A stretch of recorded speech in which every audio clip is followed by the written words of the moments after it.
Hi നമസ്കാരം. അപ്പോൾ എല്ലാവർക്കും പുതിയൊരു വീഡിയോയിലേക്ക് സ്വാഗതം കേട്ടോ. അപ്പോൾ ഇന്ന് എൻ്റെ കയ്യിലിരിക്കുന്ന പുസ്തകം കണ്ടാൽ നിങ്ങൾക്ക് മനസ്സിലാവും 90s കിഡ്. ഞാനൊരു 90s കിഡ് ആയതുകൊണ്ട് തന്നെ ഈ ഒരു ബുക്ക് കാണുമ്പോൾ എനിക്ക് ഭയങ്കര അഭിമാനം തോന്നും. അപ്പോൾ ഞങ്ങളുടെയൊക്കെ കാലത്തുള്ള കുറേ ഓർമ്മയും യാത്രയും ജീവിതമൊക്കെയാണ് ഈ ഒരു ബുക്കിലുള്ളത്.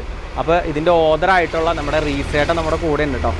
റീസേട്ടാ, അപ്പോൾ യാദൃശികമായിട്ട് നമ്മുടെ റീസേട്ടൻ ഇവിടെ വന്നതാണ്. അപ്പോൾ ഈ ഒരു ബുക്ക് ഷോപ്പും റീസേട്ടനും തമ്മിലൊരു ബന്ധമുണ്ട്. അതിൽ നിന്ന് തന്നെ തുടങ്ങാം അല്ലേ ഏട്ടാ? അല്ല, ഈ ബുക്ക് ഷോപ്പ് ഞാൻ പണ്ട് ആദ്യം കാണുന്നത് പൗലോ കൊയ്ലോ ഷെയർ ചെയ്തിട്ടാണ്. അപ്പോൾ പൗലോ കൊയ്ലോയുടെ പുസ്തകങ്ങൾ വായിക്കുകയും ചെയ്യും. അപ്പോൾ അങ്ങനത്തെ പുസ്തകങ്ങളോട് ഭയങ്കര താല്പര്യം ഉണ്ടായതുകൊണ്ട് ഫോളോ ചെയ്യാറുണ്ട്. അപ്പോൾ അങ്ങനെ ഒരു ദിവസം നോക്കുമ്പോൾ നമ്മുടെ നാട്ടിലെ ഒരു ബുക്ക് ഷോപ്പ് ഇങ്ങനെ ഷെയർ ചെയ്താൽ കഴിഞ്ഞപ്പോൾ എനിക്ക് ഇവിടെ വന്നെന്ന് തോന്നി. അപ്പോൾ അങ്ങനെ ഒരു ദിവസം ഫ്രണ്ടുമായിട്ടാണ് ഞാൻ ആദ്യം ഇവിടെ വന്നത്. അന്ന് എനിക്ക് ആരും അറിയത്തില്ല, ഒന്നുമില്ല, ജസ്റ്റ് കയറി ഇതിൻ്റെ ഒരു മൊത്തത്തിലൊരു ആംബിയൻസ് അറിയാൻ വേണ്ടിയിട്ട് വന്നതാണ്. അപ്പോൾ എനിക്ക് നല്ല പരിചയമുള്ള സ്ഥലമാണ്, വരാൻ ഇഷ്ടമുള്ള സ്ഥലമാണ്, അത്ര തന്നെ. അതാണോ മെയിൻ ആയിട്ടുള്ള സംഭവം? അതുപോലെയായിട്ട് എന്തോ ഒരു കണക്ഷൻ ഇല്ലേ? കണക്ഷൻ എന്ന് പറഞ്ഞു കഴിഞ്ഞാൽ അല്ല, ഞാൻ എന്നെ അറിയാവുന്നവർക്കൊക്കെ അറിയാവുന്ന കാര്യമാണ്. അപ്പോൾ നമ്മൾ അങ്ങേറെ പുസ്തകങ്ങൾ ഭയങ്കര ഭ്രാന്തായിരുന്നു ചെറുപ്പം തൊട്ട്. അപ്പോൾ വായിച്ച് അങ്ങേറെ പുസ്തകങ്ങൾ ഫോളോ ചെയ്യാറുന്നു. അപ്പോൾ അങ്ങേരെയായിട്ട് പിന്നീട് മെയിൽ അയക്കുകയും അതിനുശേഷം ഇതൊക്കെ ഒരു വീഡിയോയിൽ മുമ്പ് വന്നിട്ടുള്ളതാണ്. അപ്പോൾ അങ്ങനെ ഒരു ഭയങ്കര അടുപ്പുണ്ടെന്നൊക്കെ പറയുന്നൊരു സംഗതി ഇല്ലേ. അപ്പോൾ എനിക്ക് ട്വിറ്ററിൽ റിപ്ലൈ ആയിട്ട് ട്വീറ്റ് ചെയ്യാറുണ്ട്. ആളിന് ഇൻസ്റ്റയിൽ ഫോളോ ചെയ്യുന്നുണ്ട്. അപ്പോൾ ആളുടെ ഒരു പുസ്തകങ്ങളോടുള്ള ഇഷ്ടം, അപ്പോൾ അതുകൊണ്ടൊക്കെ തന്നെ അതൊക്കെ തന്നെ ബന്ധം. അതിനപ്പുറത്തേക്ക് വേറെ ഒന്നും പറയാനൊന്നുമില്ല. ആളുടെ ഒരു ഫോളോയിങ് ലിസ്റ്റിൽ ചേട്ടൻ ഉണ്ടെന്നുള്ളതാണല്ലേ? അതെ അതെ, അത് ചെറിയൊരു കാര്യമല്ല. കാര്യം നമ്മളൊരു ബുക്ക് ഷോപ്പിന്റെ ഈ ഒരു ഡിസൈൻ ആരോ എടുത്ത് ഫോട്ടോ ഇട്ട സമയത്ത് നമ്മുടെ പൗലോ കൊയ്ലോ ഷെയർ ചെയ്ത ഒരു ഫോട്ടോ ആണ് അവിടെ കിടക്കുന്നത്. ബെന്യാമിൻ ഷെയർ ചെയ്താണ്, അവിടെ പൗലോ കൊയ്ലോ ഷെയർ ചെയ്തൊരു. എനിക്കറിയാം. പിന്നെ അത് മാത്രമല്ലാണ്ട് നമ്മുടെ ഈ ഒരു ബുക്ക് ഷോപ്പിന്റെ ഡിസൈനിലുള്ള ഒരു ബുക്കായിട്ടും കൂടെ ചേട്ടൻ ബന്ധമുണ്ട് അല്ലേ? അതിന്റെ കഥ എന്താണ്? അതാണ് രസകരമായിട്ടുള്ള ഒരു, കുറച്ചും കൂടെ രസകരമായിട്ടുള്ളൊരു കഥയാണ്. ഇതിലൊരു ലെസൺ അത് തന്നെയാണെന്ന് തോന്നുന്നു അല്ലേ? അല്ല, അതിപ്പോൾ പുതിയ എഡിഷൻ തൊട്ട് അതിൻ്റെ ആ ഒരു സംഭവം അതിനകത്ത് വന്നിട്ടുണ്ട്. അത് ഭയങ്കര ആകസ്മികമായിട്ട് സംഭവിച്ചു. നമ്മളൊട്ടും പ്ലാൻഡ് അല്ലായിരുന്നു. ഒരു രീതിയിൽ നമ്മൾ ഉദ്ദേശിക്കാത്തൊരു കാര്യം ഈ പുസ്തകം ഇറങ്ങിയതിൻ്റെ ഭാഗമായിട്ട് സംഭവിച്ചാണ്. അത് നമ്മളൊന്നുമില്ല, ഈ പുസ്തകത്തിൽ ഒരു ഹാരി പോട്ടർ കഥ എന്നും പറഞ്ഞുകൊണ്ടൊരു കണ്ടന്റ് ഉണ്ട്. അപ്പോൾ അത് ഞാൻ പണ്ട് ഇതേപോലത്തെ ഒരു ബുക്ക് ഷോപ്പിൽ നിന്ന് സ്കൂളിൽ പഠിക്കുമ്പോൾ 9ാം ക്ലാസ്സിൽ പഠിക്കുമ്പോൾ ഒരു പുസ്തകം മോഷ്ടിച്ചു.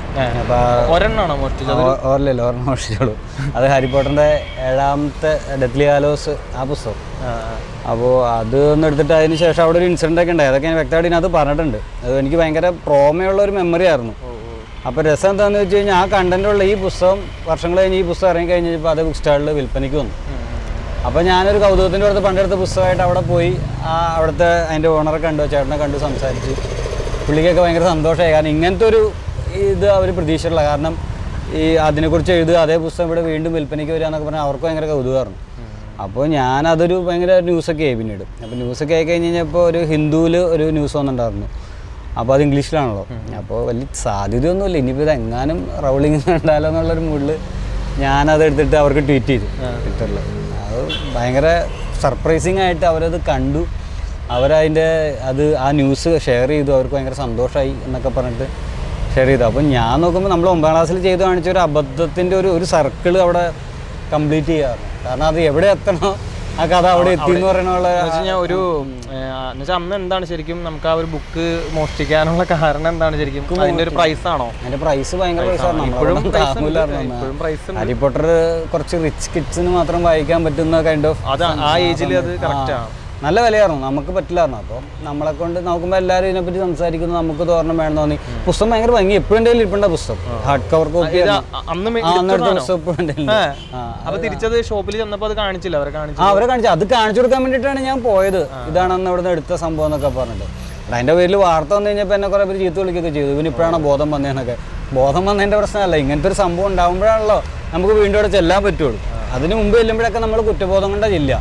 പക്ഷെ അത് ഇങ്ങനെ സംഭവിച്ചു കഴിഞ്ഞാൽ അപ്പൊ പിന്നെ അതിന്റെ വില എന്താന്ന് വെച്ചാൽ നമ്മൾ തരാനൊക്കെ റെഡിയായിരുന്നു. പക്ഷെ ആ ചേട്ടൻ അതൊന്നും വേണ്ടെന്ന് പറഞ്ഞു. ചേട്ടൻ നമ്മുടെ ബുക്കിൽ സൈൻ ചെയ്ത് അവിടെ സൈൻഡ് കോപ്പി ആയിട്ട് കൊടുക്കാന്നൊക്കെ പറഞ്ഞ് മേടിച്ചൊക്കെ ചെയ്ത്. അപ്പോൾ അങ്ങനെ ഒരു സംഭവം അത് റൗളിങ്ങിന് വായിച്ചു കഴിഞ്ഞപ്പോൾ അതിൻ്റെ ഒരു ഇത് തോന്നിക്കാണും. അതുകൊണ്ടായിരിക്കും അവരെ ഷെയർ ചെയ്ത്.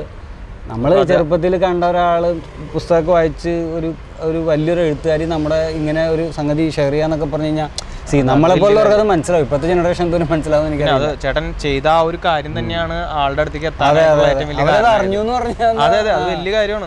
നമ്മളിപ്പോ ചെറുതായിട്ട് വിചാരിക്കും ഇപ്പോൾ പൗലോ കൊയ്ലോ എന്നൊക്കെ പറഞ്ഞാൽ എവിടെ കിടക്കുന്ന ആളാണ്, അല്ലെങ്കിൽ ജെ.കെ. റോളിംഗ് എന്നൊക്കെ പറഞ്ഞാൽ എവിടെ കിടക്കുന്ന ആളാണ്. നമ്മൾ കേരളത്തിൽ നിൽക്കുന്ന നമ്മളൊരാൾ അവരായിട്ടുള്ള ഒരു കോൺടാക്റ്റിൽ എത്തുക എന്ന് പറയുന്നത് തന്നെ വലിയൊരു കാര്യമാണ്. പിന്നെ ചേട്ടൻ്റെ പുതിയ എഴുത്തും കാര്യങ്ങളൊക്കെ എങ്ങനെയാണ്? പുതിയ എഴുത്ത് ഇതിൻ്റെ ഒരു വിപുലീകരണം പോലെ, ഒരു എക്സ്റ്റൻഷൻ പോലെ കുറേ മെമ്മോയിസ് ഒക്കെ ആയിട്ട് ഒരു പുതിയൊരു പുസ്തകം പറയുന്നുണ്ട്. അതിപ്പോൾ ഉടനെ ഇറങ്ങും.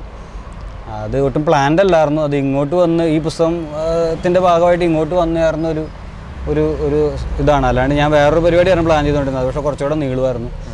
പക്ഷേ അതിപ്പോൾ ആകസ്മികമായിട്ട് അങ്ങനത്തെ ഒരു സംഗതി കൂടെ വരുന്നുണ്ട്, ഒരു പുസ്തകം കൂടെ. ഓക്കെ. അപ്പോൾ എനിക്ക് ആദ്യം ഒറ്റ പുസ്തകങ്ങൾ എഴുതി പബ്ലിഷ് ചെയ്യണം. നമ്മൾ ചെറുപ്പം തൊട്ട് നമ്മളെ എക്സൈറ്റ് ചെയ്യിച്ച കാര്യം പുസ്തകവും സിനിമയൊക്കെയായിരുന്നു.